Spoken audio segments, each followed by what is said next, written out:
121 окуучу билим алган Талас Атайын жалпы билим берүүчү жатак мектеп-интернатын жылытуу системасы толук жаңыртылды. 50 жылдан бери ремонттолбогон жылытуу системасы акыркы жылдары иштен чыккан. Быйыл Талас өнүктүрүү фонду 4,5 миллион сомдук каржылык колдоо көрсөтүп, интернаттын жатаканасындагы бардык жылуулук берүүчү түтүктөр жаңыртылып, иш соңуна чыкты. Өткөн жылы көмүр отуну менен жагылчу, бирок мындай ысчы эмес. Азыр Кудайга шүгүр, мунун баарын системанын баарын алмаштыргандан кийин жылуулук аябай жакшы. Кылып бергендерге чоң рахмат. Жанагы Талас өнүктүрүү фонду тарабынан берилген жардам менен жылытуу системанын баардыгы урушту. Бул мурдагы жылытуусунуку, бул болсо андан мурунку жылытуу. Өнүктүрүү фондунан каржыланып жасалган иштерден кабар алуу үчүн бүгүн облус башчысы Бактыбек Нарбеков жана фонддун байкоочу кеңешинин мүчөлөрү жатак мектеп-интернатындагы ооткананын абалын көрдү. Талас облустук ооруканасынын операциялык блогу дагы толук ремонттолуп, ак халатчандардын иштөөсү үчүн шарттар түзүлдү. Буга чейин 2 бөлмөдө операция жасалып келген болсо, эми операциялык бөлүм кеңейтилген. Бул жакта иштеп аткан кызматкерлерге шарт жок болчу. Мисалы үчүн биздин кызматкерлер мынакей медсестралар туруп атат го. Иштеген жери бул жер болсо, чечинген жери, эс ала турган жери экинчи этаждагы бир эмеси терезелери жок бир помещениеде отурушчу да. Азыр шарттардын бардыгы түзүлдү. Андан тышкары тиги врачтарыбыз дагы операциядан кийин жуунуп эс алганга дагы мүмкүнчүлүктөрү бар шарттар. Жалпы жана айткандай 6 миллион 735 миңге смета түзүлгөн.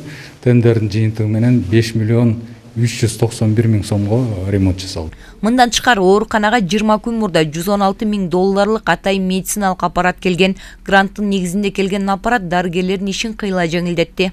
Операция болуп аткан кандай сөөк, кандай жатат, шуруптар кандай буралды, же болбосо да башка хирургиялык операцияларда колдонсок болот.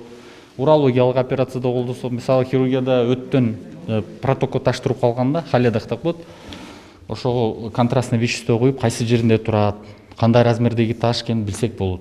Бул биздин жумушту кыйла жеңилдетти да. Бул аппаратка чейин рентген, переносной рентген болчу, ошо переносной рентгенди сүйрөп, биринчи этаждан үчүнчү этажга сүйрөп жүрчүк. Азыр рентген сүйрөбөй калдык. Бул аппарат менен операция убагында эле, интраоперационный деп коет, интраоперационный убагында эле тартып, снимогун көрө беребиз. Мындан сырткары Талас облустук медицина борборунун канализациясын жаңыртууга дагы өнүктүрүү фондунан каражат каралган. Медициналык мекеменин ар бир бөлмөсүнө жылуу суу үчүн Атайын аристондор орнотулган. Электропроводкалар котурулуп калса, уже ысык суу чыгат да, анткени кошо албай атабыз. Облус башчысы Талас өнүктүрүү фондунан каражаттары максаттуу пайдаланып жаткандыгын билдирет. Окуучулар үчүн көрүлгөн камкордуктар, ошондой эле калк саламаттыгына кам көргөн медициналык мекемелердин ремонттору көңүл кубантарлык экендигин билдирет. Жалпысынан мына күз айы келип башталган долбоор чет менен жыйынтык чыгарып атабыз. Кудай буйрса баары көңүл жубатарлык, анткени мындай көп жылдардан бери болгон эмес, чынын айтканда. Ошондуктан ар бир долбоор мынакей ушул фонддун байкоочу кеңешинин өкүлдөрү, мүчөлөрүнө дагы ыраазычылык билдирип, бүгүнкү күндө баардыгы ушул эл жерибиз, элге долбоорлор, керектүү долбоорлор ишке ашсын деген ойлор менен иштеп атат. Ошондуктан баардыгы жакшы жыйынтыктарды берип атат. Өнүктүрүү фондунан бөлүнгөн каражаттар аркылуу жасалып жаткан демилгелер Талас облусунда арбын экендиги айтылды. Бигайым Асымбаева, Калмурат Мемонбеков, Зина Акматова, Талас облусу.